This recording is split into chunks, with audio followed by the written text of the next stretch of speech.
This is Health Unfiltered, the podcast where we cut through the bullshit and get honest about fitness, nutrition, and mental wellness.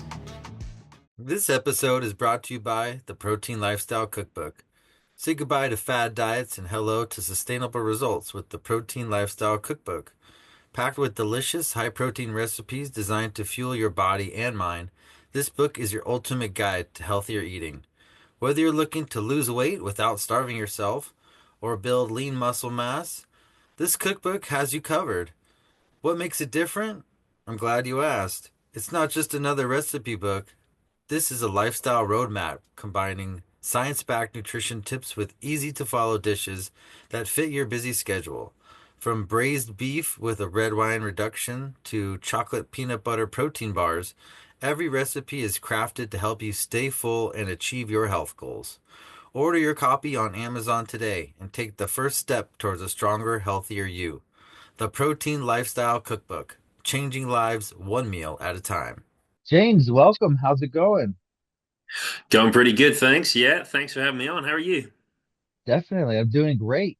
It's 8 in the morning here. I know it's about 4 in the evening over there in Belfast. So I appreciate you getting on here later in the evening. Um, Yeah, it's kind of a nice way to finish things up, isn't it?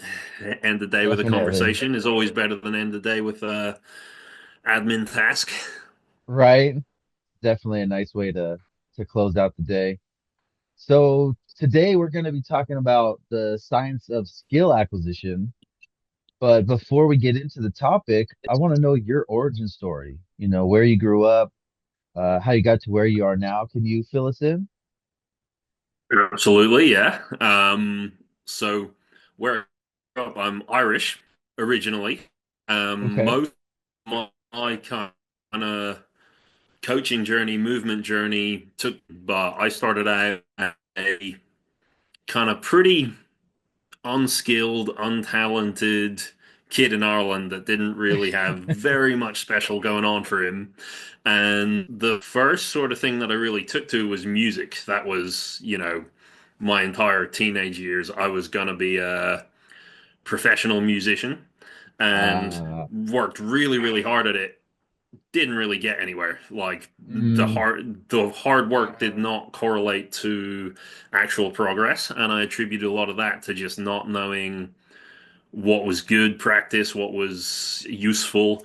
I just kind of pushed it as hard as I could go and never really went anywhere. And it was actually just kind of fortunate that I really thought I was going to be a pro musician that kind of led me on the rest of my career path because music's expensive and instruments are expensive. So I needed a job.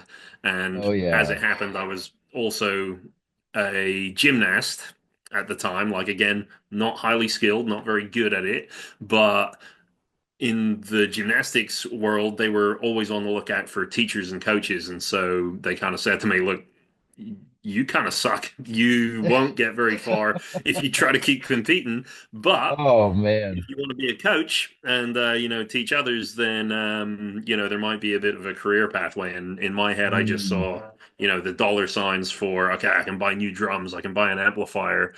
right.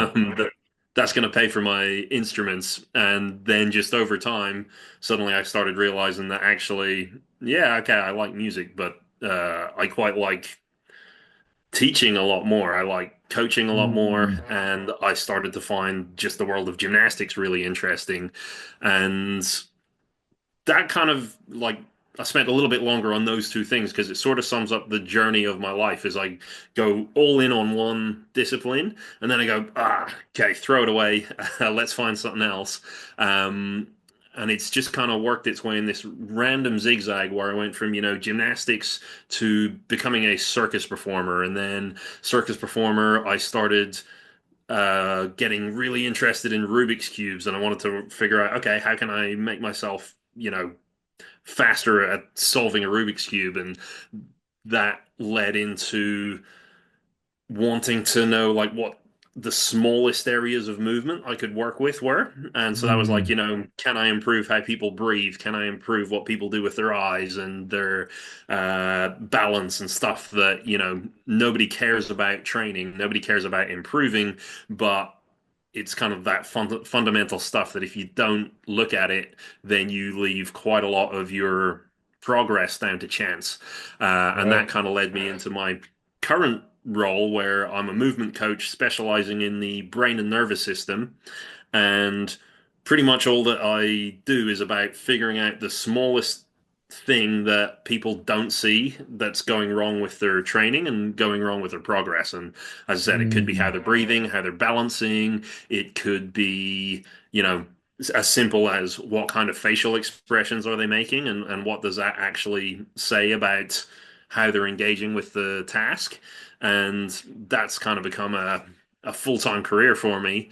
And I find it really odd and bizarre that that could have come from being so sure I was going to be a professional musician, like a rock star, but right. that's the journey that it went on, and I kind of feel like not being so attached to things, like just being able to let things go and go, okay, cool, this has hit its limit, move on to the next thing, actually seemed to work really well for me. And that's sort of what got me interested in like skill acquisition. Is it all about, you have to do this thing from when you're a kid and you have to just keep pushing through the whole time? Or is there another way around? Are there late bloomers? Does it matter what the discipline is, what the sport is, all of those kinds of things? Wow. That's really incredible, how life kind of has its own way of getting you to where are supposed to be, starting in music and then failing at gymnastics and becoming a coach and then, kind of fine tuning that into specific skill acquisition. It's really incredible. What kind of music did you like to play? Well, I was a drummer primarily. Yeah, Yeah. it, I had a sort of friend group that you would just interchange. You would go play. If the bass player didn't turn up, well, congratulations, you're on bass. Yeah.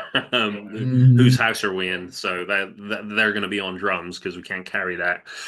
Yeah. So it was always that, and it was a mix between any kind of rock to heavy metal, funk, Hmm. like anything. Again, as a drummer, I just liked anything with a groove. So Just as going long all as you could out provide me and that, then I wouldn't mind what the genre was really.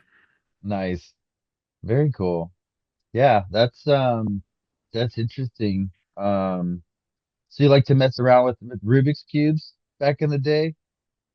Yeah, I still do actually. So that's one of the ones that kind of stuck. It started out as a hobby, and again, never thought that it was going to become anything. I got bought a Rubik's cube for my 22nd birthday, Yeah. and the person who bought it for me, for some reason, assumed that I could already do it, and I was already one of these guys that was really crazy fast, Like a and got wizard. yeah, and got quite upset when I said, "Yeah, I've never done this in my life. I don't know how it works."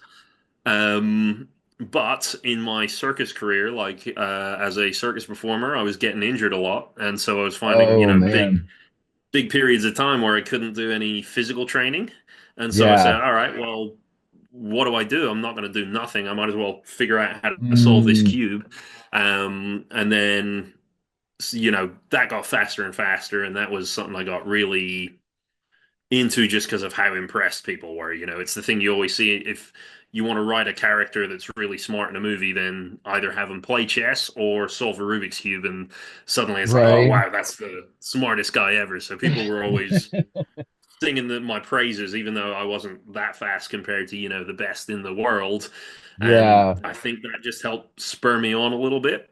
And about 2014, I ended up having some major surgery on my face where I was Mm, in hospital for quite a while. And oh, then figured, okay, well, the next step is to learn how to do this blindfolded. And right. spent my entire hospital time figuring out how to solve a Rubik's Cube blindfolded. And now I go to competitions, monthly and regularly. I've got a few records actually for Ireland for blindfold solving Rubik's Cubes. And Oh, yeah, it's nice. become a bit of an obsession. Mm, my brother likes to mess around with Rubik's cubes. He's got like this one dodecahedron one that's like Yeah, all yeah. has like what's that, 10 sides or whatever, and he's got one with like the mini cube, so there's like, 10 rows or whatever, and he gets all into it. It's pretty cool.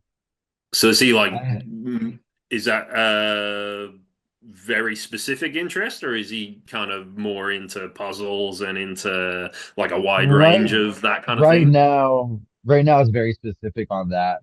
Who knows Yeah. when he'll move on to the next thing or whatever, but it's been something he's been messing around with for a couple of months that he's really into right now. But you know how it goes. You kind of lose interest in things and pick it back up later.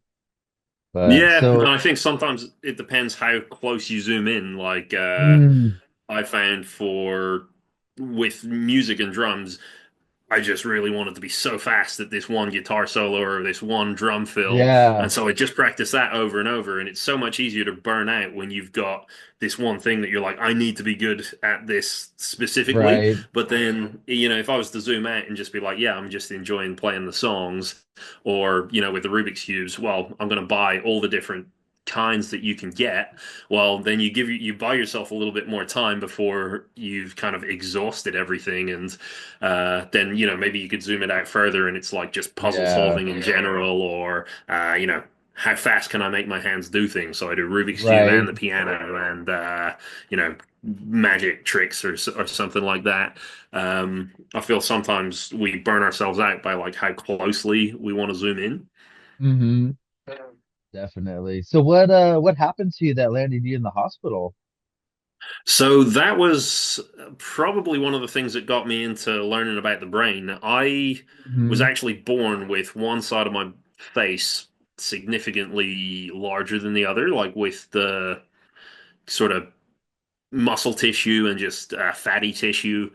Oh, Wasn't great for development and growing up. Got bullied a lot in school, made fun oh of man. all of what you would expect. When I was Kids a can be teenager, dicks. then the yeah, absolutely. um, and when I was a teenager, it got worse. The bone as well started to grow out, and it started to Oh go shit. further than it should have gone. Right. um, so pretty much all my life I was in and out of hospitals of, what can we do? Okay, Ah. we'll try and take out some of the tissue. That didn't work. It was tied up around the facial nerve. So they kind of said, Ah. you'll be Yeah. paralyzed in your Tough. face if we get this wrong. And as a kid, I Right. was like, yeah, whatever, just get it Just fixed. do it. I don't want this.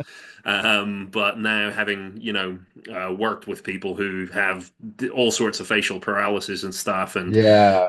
kind of a bit thankful that all the doctors were like, we are not going to do any work until you're an adult, until we're sure this has stopped Hmm. growing and developing. And so when I was 24, then they said, okay, let's go for removing a lot of the bone. So they did that, had like about a week in the hospital just after the surgery and recovering. And Right. everybody was kind of just saying, the all the big stuff is when you're in hospital, when you have the surgery. If you get through that, then your face is just going to go back to normal. And that was, in hindsight, like now knowing all the stuff that I know, I'm like, oh yeah, that's completely ridiculous. Like, if I take a Mm. drill and put it through someone's face, they're not going to be the same as they Right. were before that happened, And so I had all sorts of sensation issues in the face. That meant I had all kinds of like difficulties with different types of facial expression, with my smile maybe not quite Yeah. even. And some of that I was prepared for, because when you look physically different, you're already aware of how, like, when somebody's looking at you You're like face to face, super aware they're of it. yeah, sometimes they're just like, oh, Yeah. I don't know what to say here, or sometimes they directly call it out and stuff. Right. But what I didn't realize was the effect it would also have on like everything below the neck. So Oh. when you end up with like damage to stuff like the facial nerve or the trigeminal nerve, it's quite common for actually muscle tone on one side of your body to be altered. And Oh, so I really? kind of have this thing where I can rotate to my right way easier than I can rotate to my left. And it's Ah. not so pronounced now because I've kind of done a lot of work on it. Right. But if I was to just let it sit naturally, like the doctor said, let the nerves recover and then you're fine. Hmm. I find that actually all kinds of postural issues, all kinds of like neck tension issues, all kinds of Mm. breathing issues, all of that stuff came up, and Wow.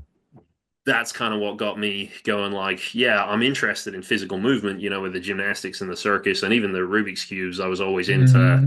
less about like learning the algorithms and more about like how do I make my hands physically faster? How do I make my Yeah. eyes physically better at reacting? But then it just became like, oh, there's actually a whole new avenue. And when you've got doctors telling you, no, no, no, this is fine, this isn't Yeah. even an issue, you're like, oh, there's some more stuff that we need to learn. Mm. And so that brought me into, learning about the brain and stuff like that. Very cool. Yeah, it's so interesting how doctors are, perceived to be experts in their field and they're, always thought of as very smart and sometimes they just don't have the whole picture. They can maybe do the surgery and they can, advise you to wait and all this stuff, but it's like the physical therapy afterwards, they just not informed about. And it's, with any kind of surgery, it's, it takes like twice as long as they say, and you really need to put in like a lot of hard work to get back to fully functional. But you're Yeah, looking and good, man. thank you very much. I Yeah, think it's kind of a double definitely. negative as well sometimes, is that like part of it is because the doctors have to work so much in their specific bit. It's kind of, oh yeah, actually, I see loads of people. This is, yeah, you'll be fine because you don't need Mm, everybody who gets through this. They don't want to try to push their body that hard. So actually, I don't see a problem. But then on the other side of it, I think we demand doctors be more assertive and knowledgeable than they actually are. And then yeah, because of that, they still have to act the part. If your doctor yeah. said to you, okay, you've just had this surgery, and you're like, how long is it going to take me to be better? It's like, well, who knows? Like, everybody's different. Well, you're not a Mm. very good doctor. It's like, well, statistically, actually, that's the correct answer. But sometimes you just like, no, I want a number. And they go, okay, Yeah, 6 months. There you go. In 6 months, you'll be better. Okay, cool. yeah. It's like we forget they're people too. And, it depends Yeah. how much PT, how much supplements, what kind of supplements, like, your particular body, how it heals. There's a lot that goes into it. Yeah, definitely. So, talking about skills and the Rubik's Cube and, recovering from surgery and stuff, what's the best way to learn a new skill? So a lot of it depends on where you're at with like physical action and physicality within your body in the Of first place. course. Um, Yeah. because there's all sorts of talk around it's better to just be really focused and precise. The Mm, really popular notion now is that like 10,000 hours that Malcolm Gladwell was speaking about, yeah. whereas 10,000 hours, and it has to be deliberate practice, which means as soon as you find a mistake, you go back, you Hmm. analyze it, you're going to fix the mistake, you're going to find all your weak areas, and you're going to push them forwards. But the problem with that is that really only works with people who are already super comfortable with the idea of learning, with the idea of skill acquisition, Mm, with the idea of, what failure feels like, what success feels like. And if you're not already at that point, deliberate practice is an absolute nightmare. Like, if I was learning the piano and every single time I made a mistake, somebody says, stop. Okay, you're not coordinated enough. And I'm like, well, how do I don't even know how to fix that. Like, I was right. just having fun trying to play. And if you watch how kids learn a new skill, it's wildly different to, you've never seen a 2 year old focus on their mistakes. You've probably never even seen a 2 year old focus on their success. If Right. I'm playing the piano really well, and let's say I'm like a Freddie Mercury style, you see my hands bouncing all over the place. That's the bit the kid's going to copy. They're going to look and they're going to see Mm, how I'm doing it, and then they're just going to sit and they won't care at all about how it sounds. All they care right. is I look like that guy. and It's like it's mimicking almost the same the thing. movements. Yeah. Yeah, they just start by mimicking, and then they enjoy the fact that they feel like they're doing the same thing. And so, what I normally tell people is, unless you've got into the habit already of like enjoying movement and just Mhm. enjoying like playing with things, deliberate practice probably isn't going to get you anywhere. You'll take up a skill, you'll try to practice methodically, and after about a week, you realize how draining it is, and you don't have any internal confidence that things are going to get better because you've never actually seen that process before. Yeah. Whereas, the skills that people learn best as adults are usually like artistic kind of things where it doesn't matter. You get it wrong. Okay, I'm going to learn how to dog. Kind of looks like a dog. Cool. Okay, I'm going to draw another dog tomorrow.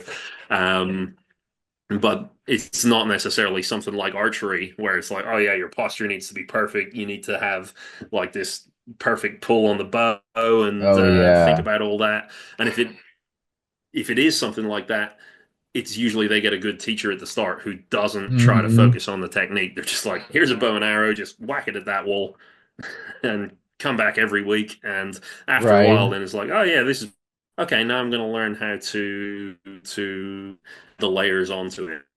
Mm. So then And then what's the so optimal? Oh, go ahead. Thought you were done. I don't know. So I was just going to say that's kind of the first thing that I think we should do when it comes to skill acquisition is like figure out where you're at in terms of skill acquisition for you. Like you at the beginning of your journey, have you been successful at multiple different things in the past, or Yeah. is this like something that's kind of and new to you.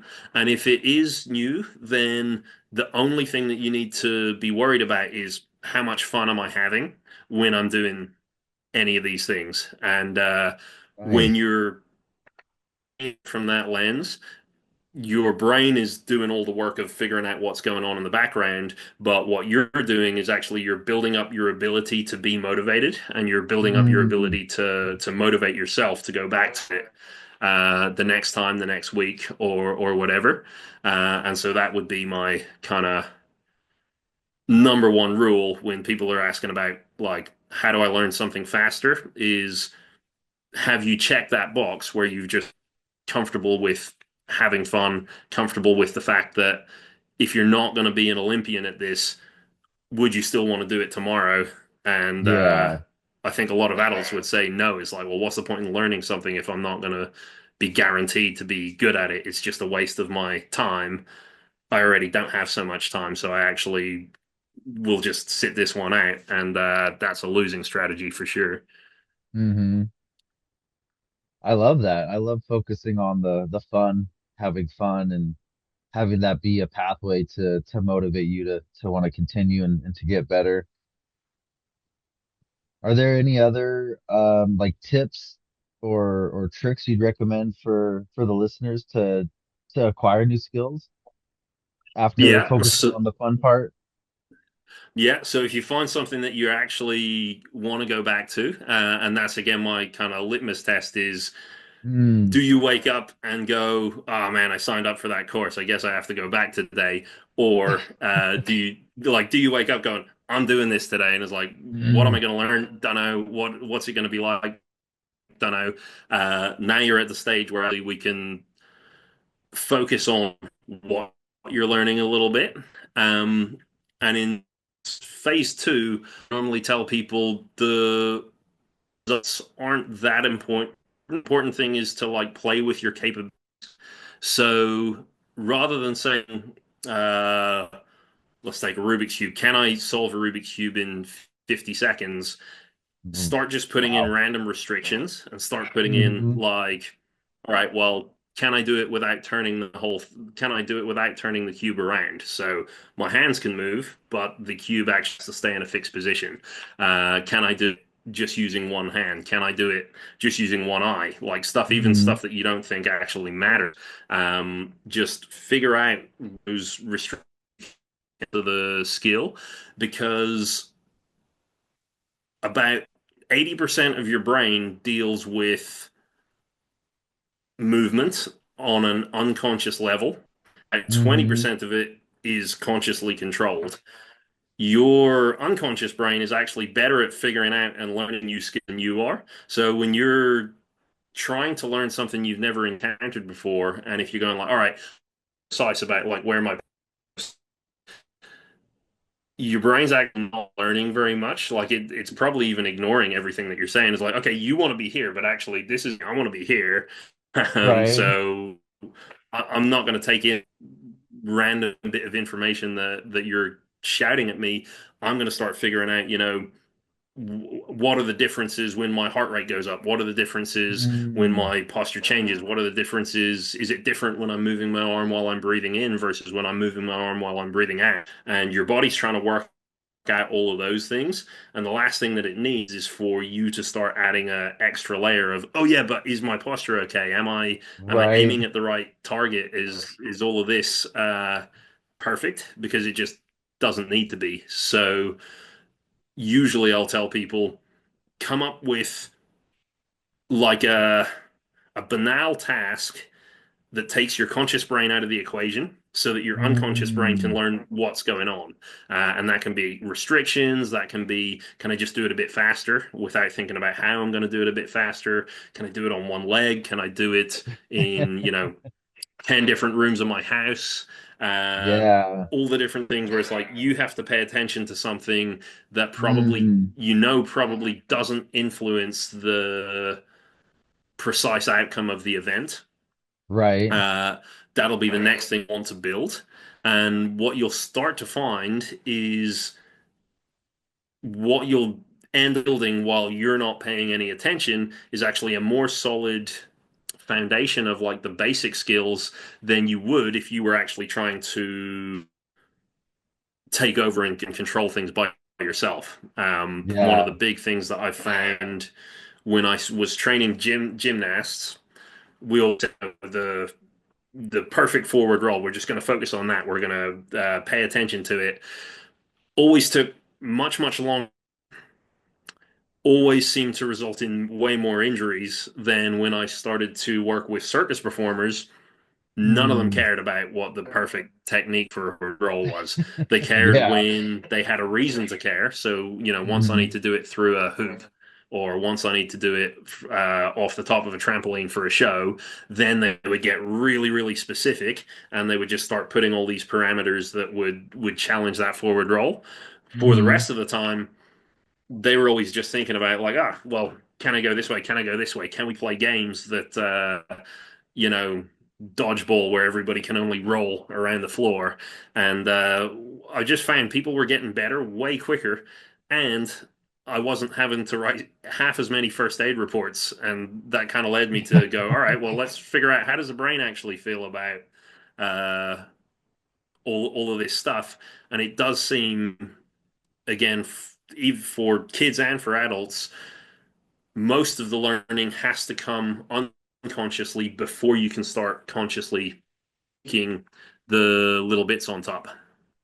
Yeah, that's really cool. I've really noticed that connection with the unconscious brain and trying to do different skills. Something like I think particularly like golf, when you're trying to hit a Yeah. golf ball, there's so many different factors to consider. I took lessons when I was younger, and the coach is like, you got to stand like this, you got to bend your knee like that, you got to, have the ball here, you got to do this, you got to do that. And I found that when I tried to think about all those things, I could never hit the ball, or I couldn't hit it right, go off to the side, or, go like just a few feet in front. But when I would just like take a deep breath and just not focus, really kind of just like bend my knees a little, get a little loose, and just kind of do it without really thinking about it, I had much more success. And I feel like what you're saying about letting the unconscious brain just kind of like take over and do it is really critical for doing skills like that might be more challenging, or learning new skills. Yeah. Part of it we always say with gymnastics is like you're fighting for your paycheck. I feel like in a lot of sports, the coach always wants to give that like precise technical information, because if they don't, then the feeling is sort of like, oh well, what are you here for What are you paying this guy for? if you're not going to say, yeah, like what if you're not going to say exactly what was wrong after every single go, then Yeah, surely I should just pay you half as much, because that's, in most people's mind, that's the bit that you are doing, is you're giving the technical knowledge. In my view, that should be at all. A good coach is the one who knows when to just like sit back and let it happen, and then try and figure out, you almost want to try and figure out the least words you can say that gets the job done, um, so that the person can actually do all of the internal learning by themselves. And yeah. it's that thing of, when you're a good coach, you become more efficient by just doing a lot less, but you still need to Hmm. be there to see what's going on. And Yeah. I've even found that helps with people's motivation as well, because once they realize that they're learning it by themselves, they come back next week and they're like, I've been practicing this so hard. I've realized A, B, C, and D. And you're like, oh, cool. Hmm. I don't even need to tell you that. Great. Now we can move on to this more complicated, actually, is where I'll become useful again, rather than trying to kind of gatekeep it all and be like, okay, you're no good without me. Remember that. Which is how I kind of felt in my gymnastics journey, I guess. Yeah. So how do you like mitigate that kind of finding that balance between, offering technical advice and just kind of sitting back and letting them figure it out on their own, but still having to like play the role of the coach and, help people develop their skill, whatever they're trying to work on. So I've heard a few different theories of what you should do. I had the funniest one I ever heard.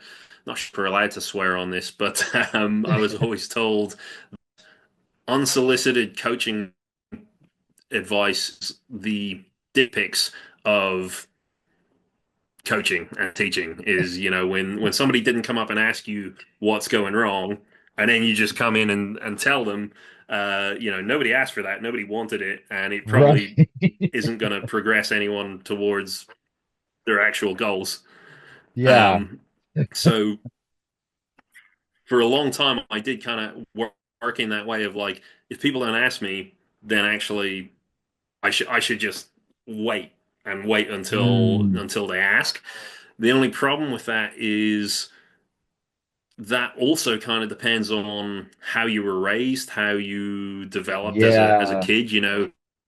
Their specific While I was personality. doing it, I kind of, yeah, and I sort of resonated from, a kid that was bullied a lot. You become more quiet and you become like, okay, I'm Yeah. going to do it by myself. And, maybe there's a lot of benefits to that, in that I'll Mm, probably work things out and I'll probably find my own way to do things, where an internal coach might make things worse. If there's a way my boss things, and then you've got this like top expert who knows how things should be done, then there's a good chance that they're going to start steering me towards what they think my body should be. I'm probably going to find what my body's going to do easiest. yeah. But then at the same time, sometimes there is just like a split between, yeah, actually, I just told you this one thing, then we'd be going the right direction. Or I can see how you respond to it. And, if you try it and it's a total disaster, I'm like, okay, maybe he does know what he's doing. Maybe he's actually, you know, inside somebody's head. So sometimes you test the water a little bit. And then when you realize that your influence actually made it worse, then you pull back. You go, okay, cool. I'm Yeah. going to watch it for another little while, and then see, do I need to actually give any information? And other times it's just asking questions. So rather than being like, do you Hmm. know if you did this, it would be better? Just be like, can I ask what you're actually trying to do here? Or like, what are you thinking of?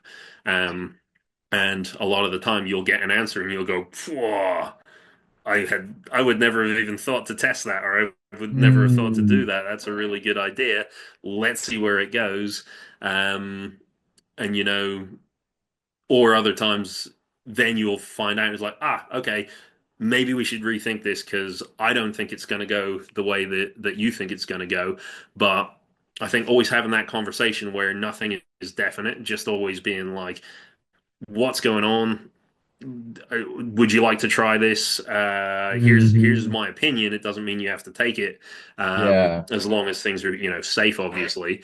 But yeah, just figuring out your line of questioning, and the more you actually get to know somebody, the more you'll see what it is that they actually need. Sometimes you say, "Oh, can I ask you what you're doing here?" And they go, "I don't know." No one was talking. No one was talking to me, so I'm just messing. I don't Just actually going have for any. it. Full send. Yeah, yeah. Cool. Yeah, I mean, it's interesting you kind of taking that approach of more like asking questions and letting them kind of figuring it out. I really like that. But do you want to go into more Yeah. detail? One, Oh, go ahead. I think we got a little bit one. of Well, I was noise going to say going one on. of the other. Oh, sorry about that. I may It's be able to all switch good. internet if it keeps happening, but we'll see how we go. One of the other ones that I always got taught was really useful is if then teaching. So anytime you're trying to explain your thinking of a technical aspect, or something where you're like, I just want you to try this, or uh, I think this is the way it should be, rather than saying this is the way it should be, is like, if you do this, then this will happen. And if you know that for Hmm. sure, then you can always tell people, like, if you straighten your leg, you're doing that somersault, you're going to turn slower in the air. So that's potentially going to stop you ground and falling on your face if that's what's happening, and Yeah. then they can take the information and go, okay, so if I straighten my legs I go slower, but also leads me thinking maybe I just don't jump so high and I can do a different Mm. version of this skill, uh, and it allows them to kind of problem solve at the same time, so they can be like, all right, yeah, that's good advice, but I actually think I want to go a different direction with it. Cool. So what does the mind body connection have to do with learning new skills? That's one of the most fun parts for me because I spent, as a kid, I was always super interested in psychology. I think Hmm. probably in a silly way. I don't know if you guys are familiar with Derren Brown in the States at all, or he's a I'm kind not. of magician. Yeah, he's a magician kind of mind reader guy in the Okay. UK who, um, back again when I was a teenager, had loads of TV shows where he would talk about how he's using psychology to, plant things in people's minds. And I saw that Mm. and I thought it was the coolest thing I'd ever seen. And, obviously none of it was real, but it got me really into reading books about psychology and being like, oh, well, yeah, what about this thing that he was talking about? And let's try and figure out everything about how the brain works. And I Hmm. never really connected it with movement or anything physical.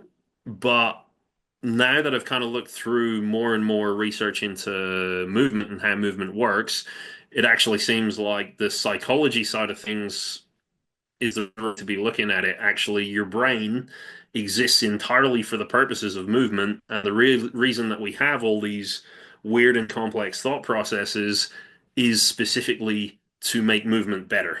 So Mm. everything from, if we didn't have opposable thumbs, we probably wouldn't be capable of as many thoughts or as many different kinds of thoughts, as many different kinds of emotions as we currently are. And if we didn't have arms at all, then that might go down even further. And go down, it just might look completely different. So the our potential to move and our ability to move is what built the thoughts on top. It's not the thoughts that we have that then figured out how to work our bodies in weird and Mm. interesting ways. Um, so yeah, when it comes to the mind body connection, it probably should be the body mind connection. Like it's the body that's important. It's the physical movement that's Yeah. important because as we lose our ability to move, we change how we think, and if we increase our capacity for movement, we change how we think. And because our brains got so complicated and advanced, we can even do that without actually moving at all. Like we can think about movement and actually cause bits of our brain to light up and fire up as if we are actually moving.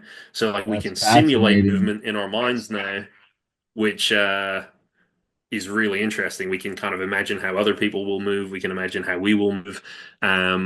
But that becomes also like a really interesting thing when it comes to skill acquisition is that, how are you, how much action are you taking? Because your brain's responding to all the physical stuff. And if the ratio of, I'm just going to sit and read loads and loads of books on this subject, but I'm not actually going to physically do anything, Mm, um, it's very unlikely that your progress is going to be super fast. But that's really interesting that you're probably still going to progress a little bit as well because you've got this like simulation effect going on in your body. So wow. part of learning a skill properly and learning a skill is the right ratio of how much thinking do you need to be doing, how much acting do you need to be doing, and then external information needs to be coming at you at the same time, whether it's through, Hmm. reading or uh, learning through thinking about it or learning through like somebody else coming in and physically manipulating your environment and your world. That's really incredible. Just the fact that you can think about doing a new skill and it'll help, improve it by firing those areas in your brain. Um, you, Yeah, they've done studies on piano players where, they've had people just visualize playing the hmm piano and actually have them get better who did nothing. Um, and that's one of the other things that I find usually when I'm coaching teenagers, they find that they just want to do action and action the whole time. Oh yeah. But actually, at some point your brain needs to sit down and go, okay, cool, you've been doing all this stuff. Let's just think about it for a while because we can run all these simulations. And, if you're hmm sleeping well, then we can figure it out in dreams or we can figure it out when you're thinking about what to do next. And if you can get really good at that, then you actually stand to be better in your next session. Whereas for a lot of the teenagers, they just want to go, go, go. And for a lot of adults, Yeah. they don't have that confidence. They just want to read Think. more and more, think, and never actually get on with it. So you got to find that balance. Sounds like that's what's important. Yeah, yeah, and just figuring out what's right for you. So, like, I usually tell people in a session, have you actually found anything that's changed? And if not, probably a good chance you're training too much. Like, people Mm, always talk about I guess because we can research it a little bit better, we talk about like muscle growth and tissue growth and how the body physically changes to things. And yeah. when you're doing those kinds of studies, you have to measure it over, 3 months. But what we've taken that to mean is now I should just do the same thing for 3 whole months, not see any change, and then at the end I'll measure again and it should be better. But what do you do? What do you do if you get to the end and you're actually worse? Like you need some kind of metric in the session to find out are you actually doing anything differently than you did before. And if that's not happening, then it's time to think about which way is it most likely to be. Are you having too many gaps in between or not enough hmm gaps in between, and Yeah. can you adjust it? Very interesting. So you deal with helping people with pain also, is that right? Yeah, absolutely. That's a kind of big part when it comes to the brain and nervous system. That's a big thing that I kind of look into now, especially with chronic pain complaints, just because Hmm. that's something that, uh, is going to affect your movement. It's going to affect also, again, the way that you think. It's going to affect your Oh mindset yeah. about things. And there tends to be a lot of like negative spirals with that in that you could have one little injury and if you're not thinking about it in the right way, if you're not acting on it in the right way, then it starts to spiral into you think about it worse, so the injury gets worse, so the actions that you perform Mm, get worse, so your thinking gets worse, and it just kind of spirals out of control very very quickly. yeah. It's like a negative feedback loop. Yeah, exactly that. So are there any other like common misconceptions about pain that you've dealt with in your practice? The biggest misconception about pain that is kind of starting to really shift now. So in 2020, the sort of definitions of pain were kind of redefined to state that pain doesn't actually have to be linked to something that's physically happening, to something that's Mm, physically there. yeah. And that's kind of been a long time in the making. People have known for a really long time that, you can feel pain when there's nothing wrong. There was like one in some of the medical literature, there's one of the interesting cases is a guy coming down off a ladder, stepping on a nail through his like Ouch. steel toe cap boots, but the nail went all the way through, poked out on the top, and the guy was just in complete agony the whole way to the hospital. Couldn't Hmm. take the boot off or anything without knowing what damage they'd done, so they stuck him into like an X-ray and had a look at it and realized that the nail hadn't actually penetrated any part of his foot. It had just gone, through the gap in the toe Oh man. out the other side. But because his brain saw it and just said, "All right, well this is supposed to be really painful," then Wow. he experienced the level of pain that the brain thought was appropriate.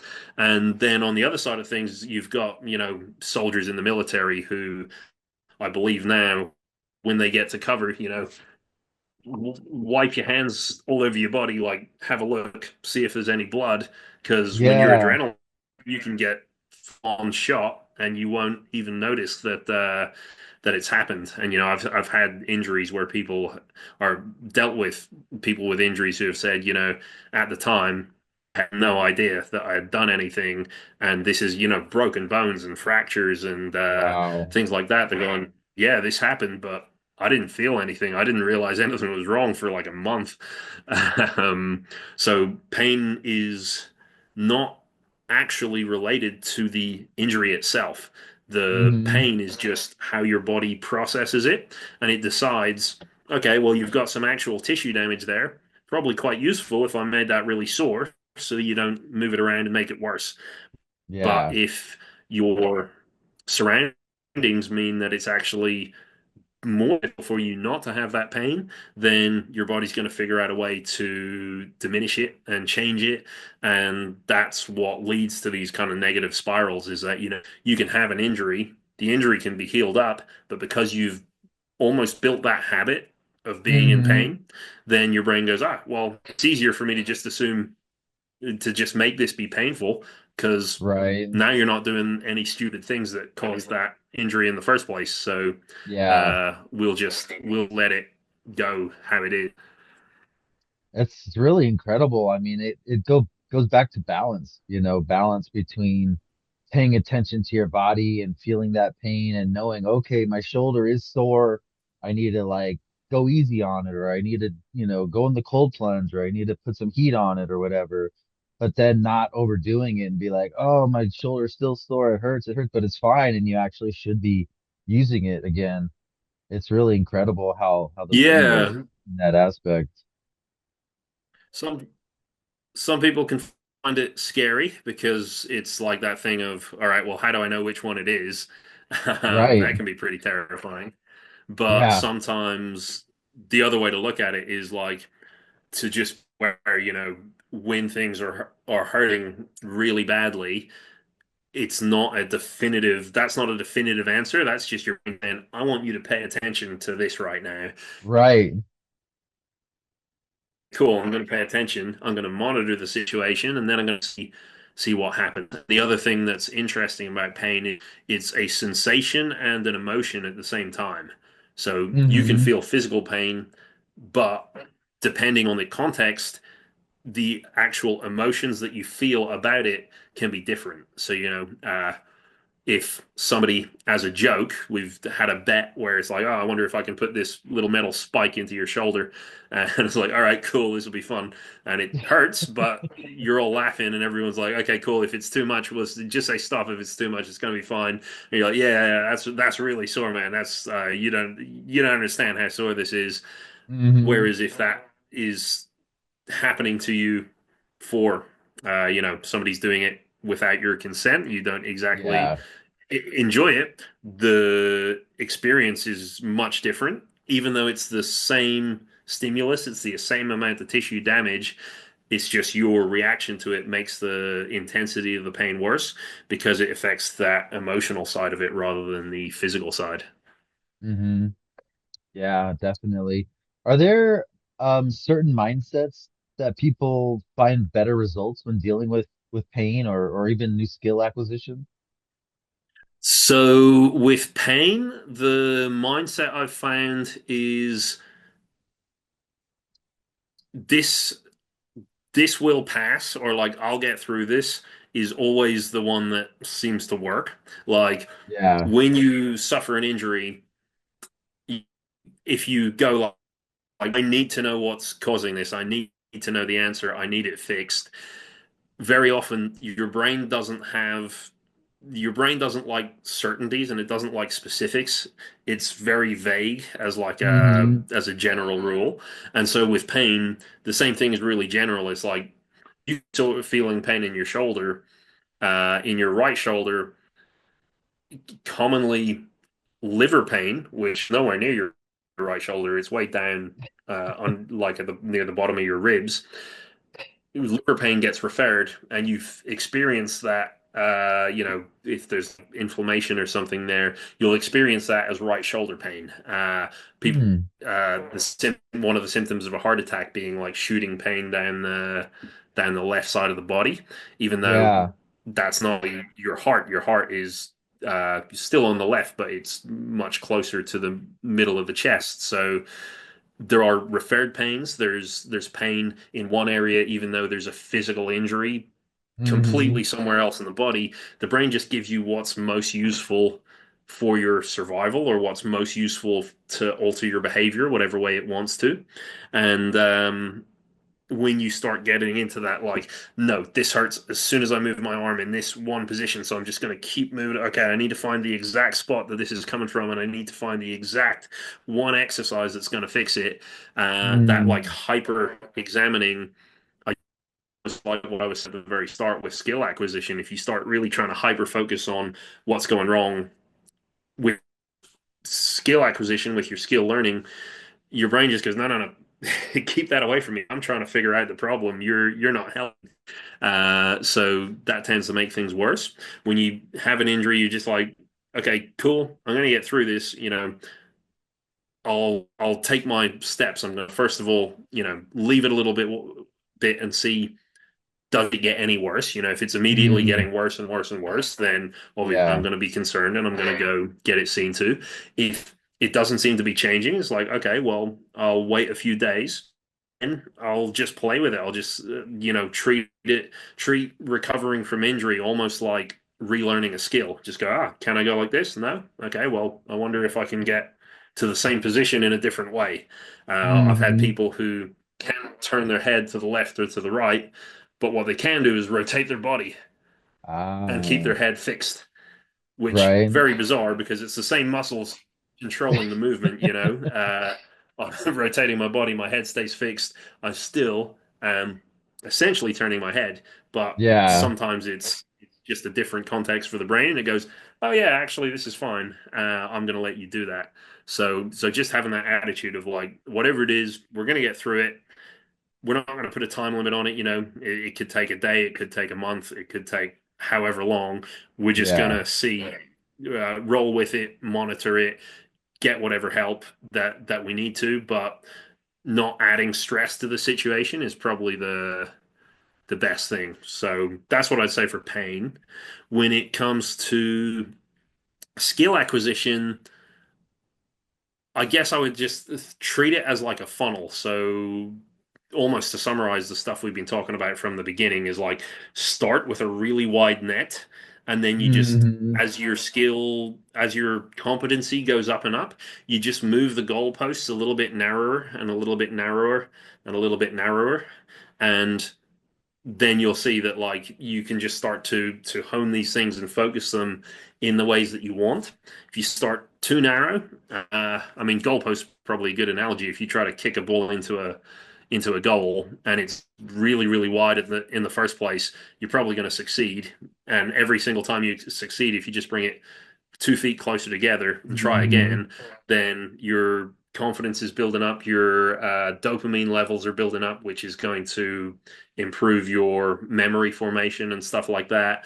And then by the time you've had 1,000 goes, maybe it's only as wide as the ball itself, but you've already had enough reps. You've got enough motivation, you've got enough confidence, and you know you're actually able to just keep going. You can miss 100 times because you're like, no, this is fun. I enjoy it. Uh, you're still not necessarily hyper focusing on the outcome because you're letting your brain deal with a lot of the things in the background. But Hmm. yeah, enjoyment really is the key at all stages in the process. Definitely. Very cool.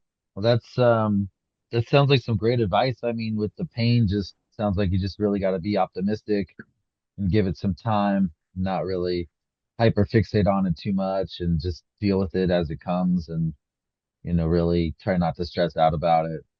I feel like that can really take a lot out of people. I had a back injury when I was younger and I was in so much pain and I would get, the shooting pain down my legs and I was on all kinds of pain medication and I was doing physical therapy and I wasn't really into the physical therapy and one day I just got fed up with it and I didn't want to take the drugs anymore and I just started swimming every day and I just started focusing on getting healthier and it kind of, just resolved itself, just strengthening my core and I feel like that really says a lot with dealing with chronic pain like that.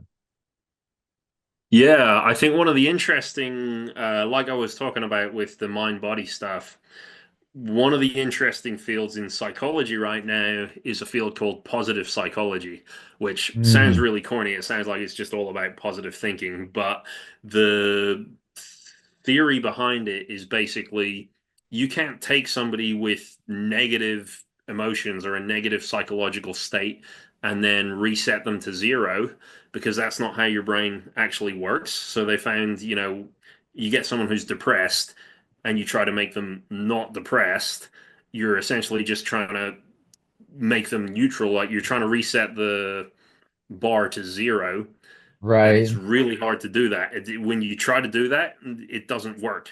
But instead of trying to go to zero, if you just try to go as far as you can in the other direction, and try to set up some really positive values and attributes in their life, they actually get out of the depression and then they go way, instead of landing at zero, they land at like plus 50 or something like Yeah. that. And it's just that kind of thinking of, we need to stop trying to cure the bad things. And your brain is designed to develop and grow and flourish into good things, so we need to just keep trying to push and build those things. And sometimes you do need a little bit of help on the other end. But one of the things when I'm working with people with pain, especially if you're just trying to fix their pain, every week they're going to come back to you and it's like, all I've been thinking about is my pain, because that's what we're here for. I'm just trying to, no, is there Yeah. no pain? I'm moving my shoulder. Is there no pain? There's always pain. I don't know how to label it because it's so much in my head. I can't remember a time when my shoulder didn't have any pain anymore. But Hmm. when you start being like, well, why do you want your shoulder to be better anyway? Like, you could just not use it for the rest of your life and you'll probably Right. be fine. Like, if you You'll just be accept you're fine. never going to play baseball again, then what's the problem? But if they go, like, no, it's because I want to, play baseball with my kid. It's like, so what do you need to be able to do? You need to be able to lift your arm to here. You need to be able to Hmm. grip. Okay, let's make a checklist of all the things we would need to be able to do to, pitch that ball. And Yeah. suddenly, when you start thinking of those positive things, it might come with, the same rehab exercises that you would normally give them. But when they retest, it's like, today, am I any closer to that overhead throw position than I was yesterday? And so it's still sore, but actually I got a little bit closer. Or I actually I threw a ball underarm, and I started Hmm. working out new strategies to compensate for the things that I can't currently do. And then again, dopamine is a really great way to inhibit pain. Dopamine, we always think of it as a bad thing because now with like phones and devices, it's like Yeah. this dopamine addiction that you get that Chasing the dopamine, all that. yeah, but dopamine is actually the precursor to adrenaline. Your body releases dopamine, that turns into adrenaline. That's what actually gets you to go up and do stuff. But Hmm. adrenaline, as we said with the soldier example, reduces your pain. So you find that the more motivated you are just for life in general, the same injury produces less pain overall. So actually, it's a really Yeah. good way to get through things. It's really amazing. I mean, that positive psychology that you were talking about, I think there really is something to that. Do you listen to the Joe Rogan Experience? Sometimes, yeah. He Yeah. he had a guest on a few months ago, and I don't remember her name, but she was talking about how like um not physical therapy, but like mental therapy can be really negative. Because you go and you sit down every week and you focus on all the negative things, all the things that are wrong with you in your life. And when I was listening to that episode, I was like, wait, what is she talking about? Why is she saying, therapy's bad? Like, I think therapy is amazing. I think everyone should be in therapy. But when I really thought about it and listened, I agreed with what she was saying because, I go to therapy. I talk to a therapist every week, but I try to focus on the positives and finding solutions. And, I may talk about the negatives or what's going on, but I always try to come back and focus on, how do we make it better? How do we move forward? And it's really incredible how strong the brain is when you have that positive attitude. You practice gratitude, you can be more optimistic, and you just focus on like, what do I need to do to get better? How do I get better? And that goes way further than focusing on the problems and the pains or the difficulties you're dealing with in life. It's really amazing. Yeah, I think I'd be in the same kind of corner as you. I think the therapy can be really great, but if you are just focusing on almost like dumping all the issues out, Right. at some point, it's the same thing of, what are you actually learning in this session? And you don't necessarily need to come to a solution each session, but you do need to come to some sort of learning. Like one of the biggest things I've found from therapy is just finding the places that you just don't want to go. So, so that Hmm. kind of thing of let's talk about this. Nope, I'm not going to talk about that. And it's like, okay, cool. That's a learning bit already. Is I know I don't want to go there. So Yeah. why? And you can just the awareness of it. I can just sit and think about it. I tell people in pain a lot, don't even think about the places you don't want to go. Think about where you are trying to lead things. Like for a lot of people, their most positive attribute is sometimes the reason that they're in pain. So, if you feel like I'm a very independent person, I can just do everything all by myself. I never need to ask for help. It's like, okay, well, again, why is that? You've developed that from somewhere and Yeah. you're building that kind of thing of like, I'm never going to ask for anyone else's help. A lot of the time, that's the thing that you need to do to fix yourself. Right. For a social perspective, even so, I was talking about my facial nerve earlier.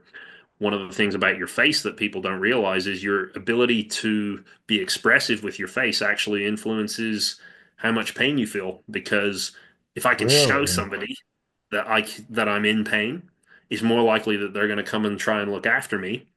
So Mm. when my brain knows, oh, I could get somebody else to come and help with this, then I don't need to be giving you so much pain because I know that we can share the load. Whereas Wow. if I'm not going to be so expressive in my face, nobody else knows what I'm feeling, well, then I need to take all the burden of everything going on inside my body. So your ability to, communicate, whether that's verbally, non-verbally, is going to influence a lot of things in your body. And that can also be with pain. So, take whatever your most positive attribute that is like the thing. You say, I'm so creative. I'm really good, organized and regimented, or I'm really good at working out the exact solution to a problem. I'm really social. I'm really whatever. And sometimes it's just work backwards from that, and you might find, Mhm. this is where I'm hitting the block. Is now I do need to ask for help, or now actually I need to stop focusing externally and just start meditating or something like that, and actually focus on how my body feels rather than how everybody else feels. Um, and you can do a lot of work just by finding that where does your brain not want to go and where does your brain naturally go. Try to make yourself a bit more well-rounded, and often a Yeah, lot of the injuries and the complaints and the problems in life fade down just a little bit. definitely. You got to listen, pay attention to what your brain's telling you, what your body's telling you, and give it a little love sometimes. Exactly. Yeah. And I do So think it is more on the more of the time these days it's people not resting when they should rather than not doing enough when that's what we yeah, tell ourselves. Oh, I'm so lazy, I never do enough. And it's like, actually, even in your rest periods, you're just constantly doing something by telling yourself you're not doing anything. So it's right. not exactly the most helpful. Yeah, yeah, definitely.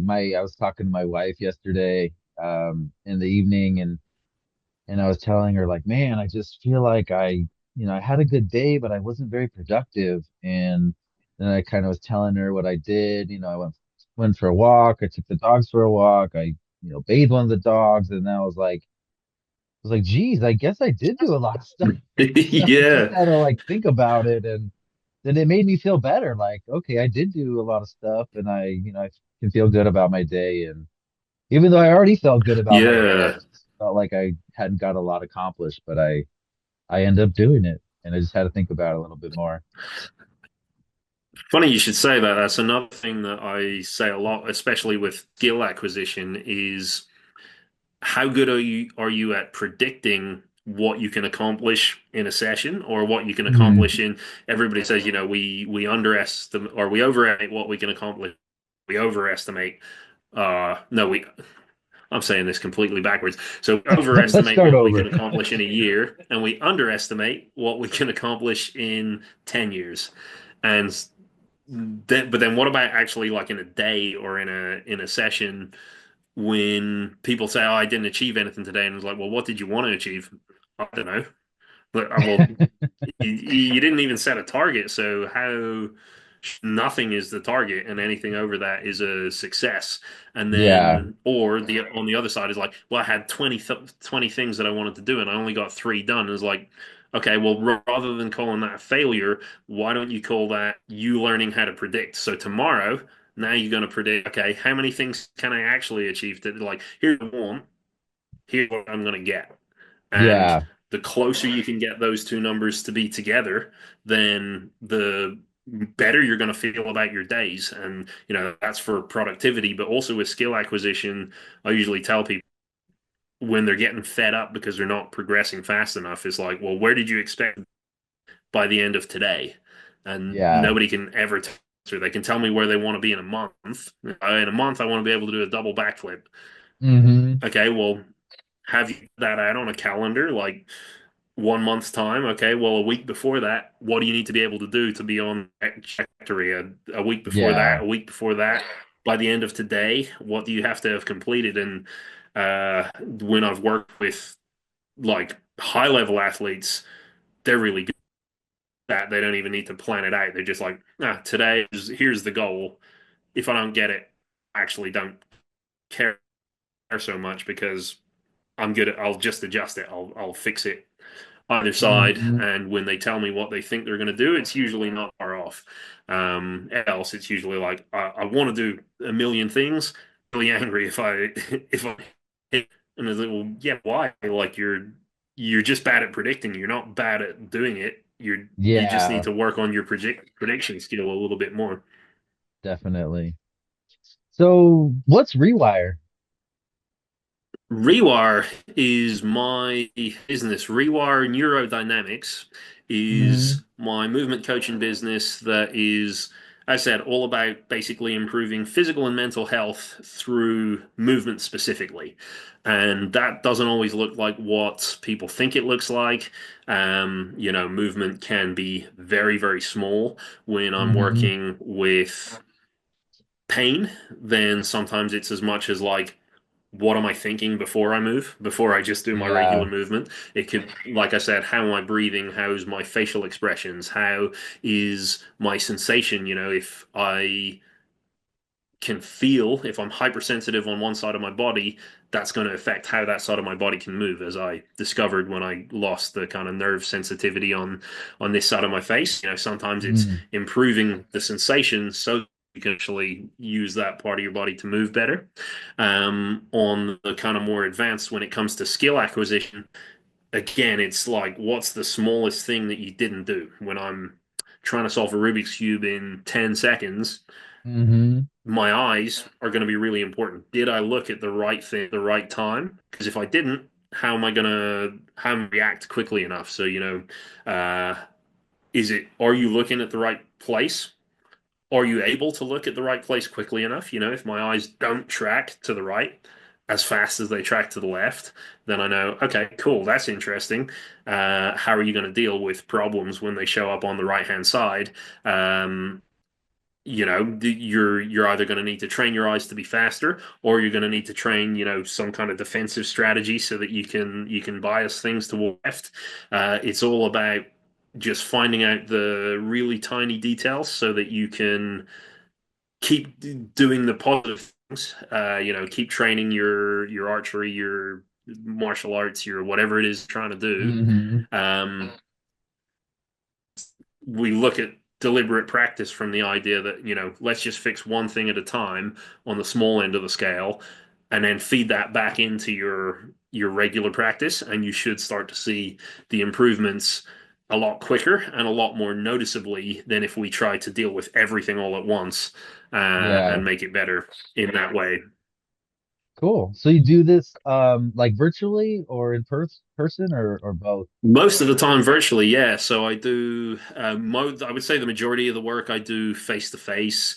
I've started Yeah. releasing a few programs. I've got a program for grip strength, just because how we use our hands really Yeah. matters for so many things, and even Hmm. grip is a good biomarker for a lot of mental health, especially in older adults and longevity and stuff. So I've got a grip strength course that you can just buy online. Have a other course that you can do that's just all about your vision and balance, and just kind of improving your posture and your focus through eye movements. And then at the same time, one of the more exciting things that I've just started doing is with the National Health Service in the UK. Mm. We've started providing some workshops to individuals waiting for ADHD assessments.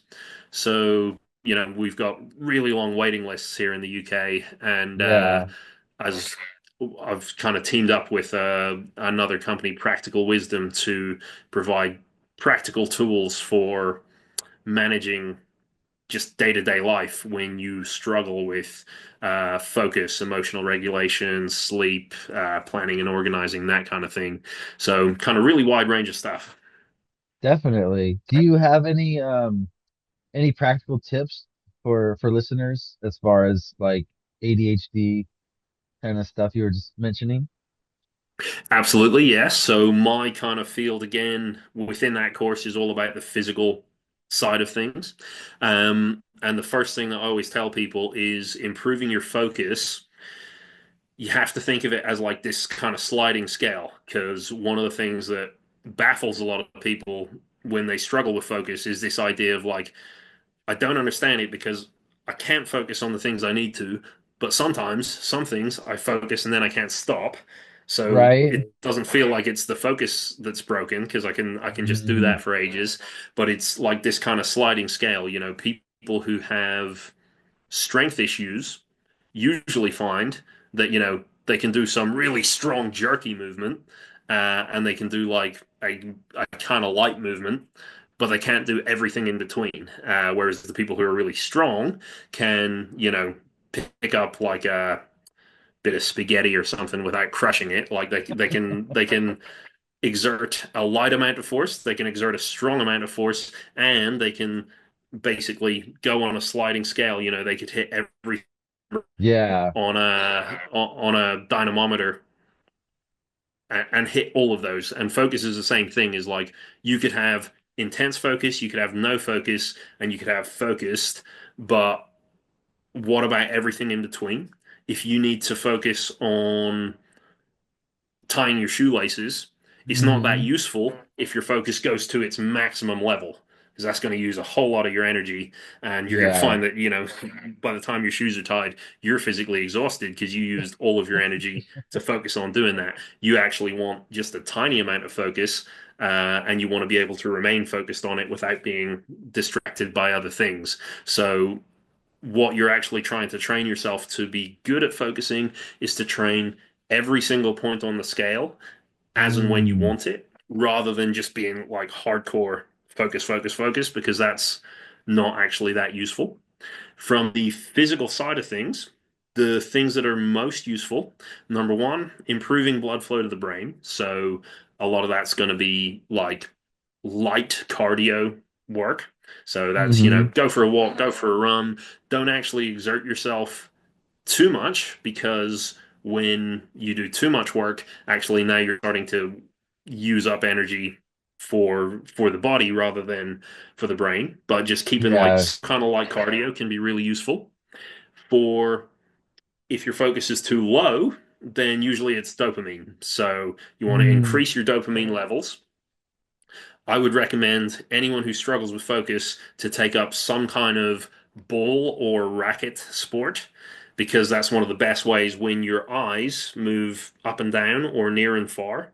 It actually helps with dopamine production. That's one of the reasons why Oh, a lot of swiping goes from up to down, and that's why we talk about dopamine addiction with our phones. Is every time we do that little interesting. swipe, our eyes go up and then snap down, and that provides a little dopamine boost, and that's why it's Wow. really hard to get out of that cycle, because your brain goes, oh, I need a bit more dopamine to get into action. Oh, just by doing this, okay, cool, I'll do it again and again. That's so But when you take incredible. that into the physical realm, you can take table tennis if you're not very Hmm. physical person, or any kind of ball sport, racket sport, something where you've got to physically track where something's going, can be Yeah. really really great for improving your body's ability to get focused. And then when you get into the sweet spot, the physical thing is about ignoring distractions. So Hmm. coordination from the brain. The third physical activity I always recommend anyone struggling with focus is going to be some kind of isometric. So, it could be holding a squat, holding a plank. I have a ton of exercises I get people to do just with their eyes, like focusing, almost like having staring contests with your eyes, and just seeing how long you can hold without your eyes moving or blinking or anything. But isometric exercises where you have to ignore all the external distractions while your body figures out what to do on the inside is the better exercise for like keeping yourself in that zone of focus and not being distracted by external stimulus. Those are some great tips. Thank you for sharing that with us. No So, problem. so we're at about an hour and 20 minutes. We didn't quite make 24 hours as we Yeah. had joked about before we started recording. But where can people connect with you, learn more, and sign up for your programs?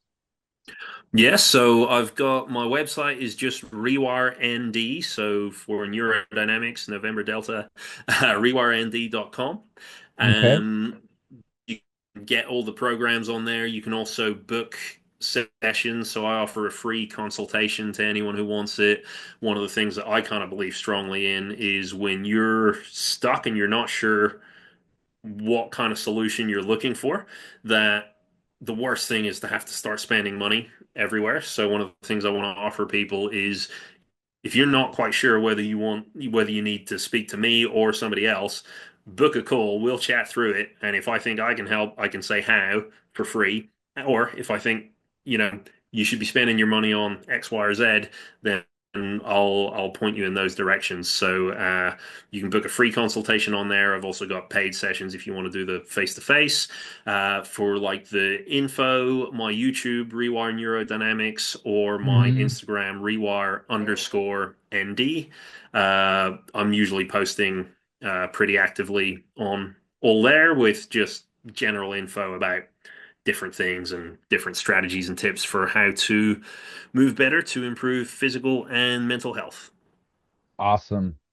Very cool. Well, we covered a lot. I really appreciated having you on today. I learned a lot. Um, just as far as learning new skills, just keeping it fun and just kind of focusing on getting better and better and not being too hard on yourself.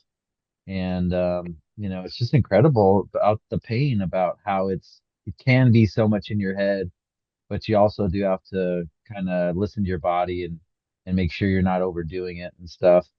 So thank you again for your time. It was a blast, and I think we'll end it here. Thank you very much. Enjoyed it very much. Definitely. So thanks for having me on. Definitely. All right. Bye, everybody.